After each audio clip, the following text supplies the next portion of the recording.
Welcome to PM7 politics. ఏపీలో TDP కూటమి దూకుడు మీద ఉంది. ఇటువంటి సమయంలో ఆ జిల్లా నుండి మూకమ్మడిగా తెలుగుదేశం పార్టీకి ఏకంగా 500 మంది గుడ్ బై చెప్పటం విశేషం. ఇక వివరాల్లోకి వెళ్తే కృష్ణా జిల్లాలో మాజీ మంత్రి కొలుసు పార్థసారథి తీరుపై టీడీపీ శ్రేణులు తీవ్ర ఆగ్రహం వ్యక్తం చేస్తున్నారు. ఎన్నికలకు ముందు టీడీపీలో చేరారు పార్థసారథి. ఎమ్మెల్యే కావటంతో బీసీ కోటాలో మంత్రి పదవి ఇచ్చారు చంద్రబాబు. అయితే పార్థసారథి వైసీపీ నేతలతో అంటగాడుతున్నారు అన్నది టీడీపీ నుండి వినిపిస్తున్న మాట. ముఖ్యంగా వైసీపీ నేతలు కొడాలి నాని, వల్లభనేని వంశీమోహన్ అనుచరులను పార్థసారథి ప్రోత్సహిస్తున్నారన్నది ప్రధాన ఆరోపణ. మైనింగ్ వ్యవహారాల్లో వారికి అనుకూలంగా ఉన్నట్లు ఆరోపణలు ఉన్నాయి. దీనిపై గన్నవరం ఎమ్మెల్యే యార్లగడ్డ వెంకట్రావు బహిరంగంగానే కామెంట్స్ చేశారు. పార్థసారథి తీరుపై ఏకంగా హైకమాండ్ సైతం ఫిర్యాదు చేశారు.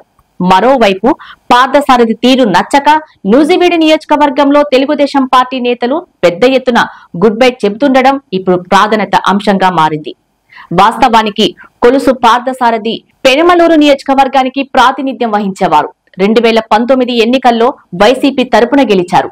కానీ జగన్ ఆయనకు మంత్రివర్గంలో తీసుకోలేదు. దీంతో తీవ్ర అసంతృప్తితో రగిలిపోయారు పార్థసారథి. ఎన్నికలకు ముందు టీడీపీలో చేరిన సారథికి నూజివేడి టికెట్ సర్దుబాటు చేశారు చంద్రబాబు. ఎమ్మెల్యేగా ఎన్నిక కావటంతో బీసీ కోటాలో మంత్రివర్గంలోకి తీసుకున్నారు. అయితే వైసీపీ శ్రేణులతో ఉన్న సంబంధాలతో సారథి వారిని ప్రోత్సహిస్తున్నారన్న అనుమానాలు బలంగా ఉన్నాయి. ముఖ్యంగా వల్లభనేని వంశీ, కొడాలి నాని అనుచరులకు మైనింగ్ కాంట్రాక్టు అప్పగించారన్నది ప్రధాన ఆరోపణ. మొన్న ఆ మధ్యన నూజివీడిలో సర్దార్ గౌతు లచ్చన్న విగ్రహ ఆవిష్కరణ జరిగింది. సొంత నియోజకవర్గ కార్యక్రమం కావటంతో మంత్రి పార్థసారథి ముఖ్య అతిథిగా హాజరయ్యారు. ఆ సమయంలో వైసీపీ మాజీ మంత్రి జోగి రమేష్ తో వేదిక పంచుకున్నారు పార్థసారథి. అప్పట్లో అది వివాదాస్పదం కావటంతో క్షమాపణలు కూడా కోరారు. తర్వాత వైసీపీ నేతలకు మైనింగ్ కాంట్రాక్టు అప్పగించారని మరో ఆరోపణ వచ్చింది.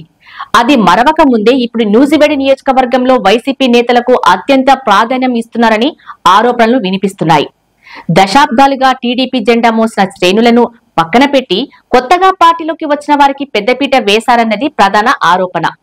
తాజాగా చాట్రాయి మండలం నరసింహరాయినిపేటకు చెందిన 500 మంది టీడీపీ కార్యకర్తలు పార్టీకి రాజీనామా ప్రకటించారు.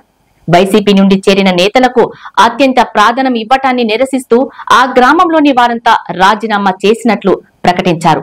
టీడీపీకి చెందిన వారి పట్టాదారు పాస్ పుస్తకాలను రద్దు చేసి వైసీపీ నేతలకు కట్టబెట్టారని మంత్రిపై విమర్శలు వినిపిస్తున్నాయి. దీంతో పాటు వైసీపీ నేతకు సహకార బ్యాంక్ చైర్మన్ పదవి ఇవ్వటం టీడీపీ కార్యకర్తల ఆగ్రహానికి కారణమైంది. తిరువూరు, నూజివేడుతో పాటు కీలకమైన గన్నవరం, గుడివాడ నియోజకవర్గం వైసీపీ నేతలకు అనుకూలంగా మంత్రి వ్యవహరిస్తున్నారన్న ఆరోపణలు సారథికి కంటి మీద కునుకు లేకుండా చేస్తున్నాయి. మున్ముందు ఈ పరిణామాలు ఎటు దారితీస్తాయో చూడాలి.